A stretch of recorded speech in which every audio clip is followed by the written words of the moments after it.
Well guys, it's looking pretty good. It's starting to look like a real plane now. So I think we're on to final assembly. Let's go ahead and install the elevator stabs and run the wires. To do that, first thing we're going to do is find the opening just in front of the stab tube here and use our soldering iron to go ahead and open up that slot. I've gone ahead and installed a 24-inch RedwingRC servo extension along with our RedwingRC servo safety clips. I've pre-run a wire through the fuselage to be able to bring out of the opening here, and all I'm going to do is go ahead and snap this in place using the bend in the wire I've pre-bent, and start feeding that through up to the front. You can run your wire through the pre-guided holes in the fuselage for clean installation.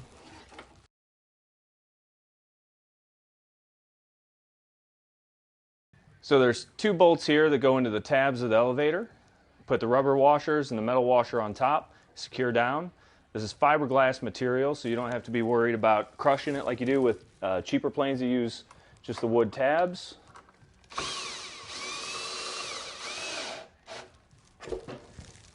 And do the same on the other side and you're done. Now it's time to install the tail wheel, and a couple considerations. There is a wood block here in the tail. You can feel where it stops here.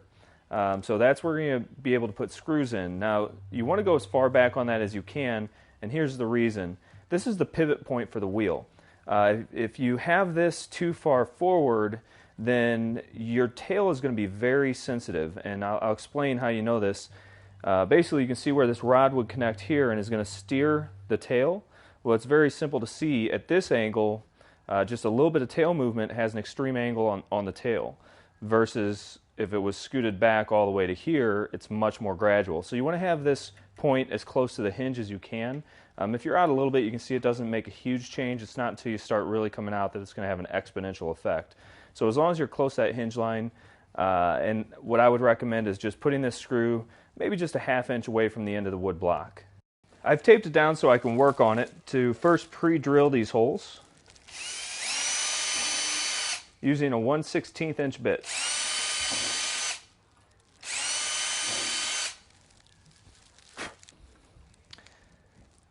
So now we're going to drip just a little thin CA inside each of those holes to harden the wood.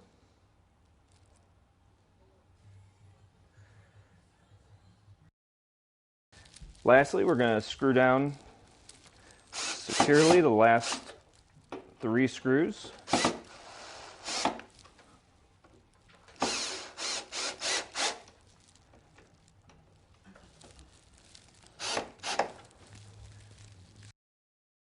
Okay guys, we're going to insert the tail wheel in through the bracket and put the nylon insert nut onto the opposite side, and then secure that.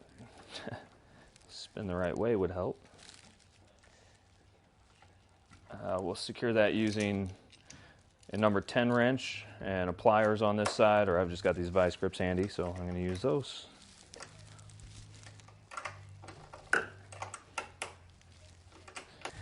I put a little bit of thread lock into the thread on this cap, and that is just going to secure straight on to the rod here. The rod has a flat piece on one side, so it will self-center itself onto there.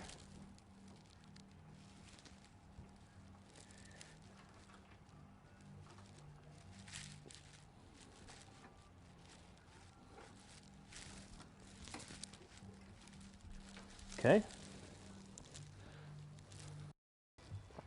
Okay guys, let's go ahead and put the rod, the steering rod, in through the cap and extend it out about a ½ inch past. And once we're done, I'll end up putting a little bend in that just to keep it from coming out on that side. And then put your rudder over to full deflection, and then that will tell you this is the shortest point of the rod. So you want to do this with it in full deflection, and then find out where about a 1/2 inch back from the rod tip is going to be, and that's where you're going to end up gluing in this this end of the connector. And you want to make sure that you're just going to drill this out to match this diameter and epoxy it in, and make sure that this tip is facing out so you'll be able to slide the rod through on that connector. So I've drilled out and glued in the pivoting dowel, and you can see I've taken the cap off of it. This is just held down by a screw so that this can turn all the time, but you do want to make sure you put some Loctite inside of that, or you will eventually lose this. If you do ever lose this particular dowel rod, it's not a big deal. You can always pull out what's left here and just use a regular ball link, and that works just as well as a steering rod. What are you doing now? Here's the final assembly, and you can see I put a slight bend in both the front and back of the rod in case either of those grub screws do come out at any time. You don't lose the rod, you just have to end up replacing and retightening. Okay guys, and then finally you're just going to put your wheel on and lock a collar on either side of it, like you see here. And that's it. Here's the finished assembly.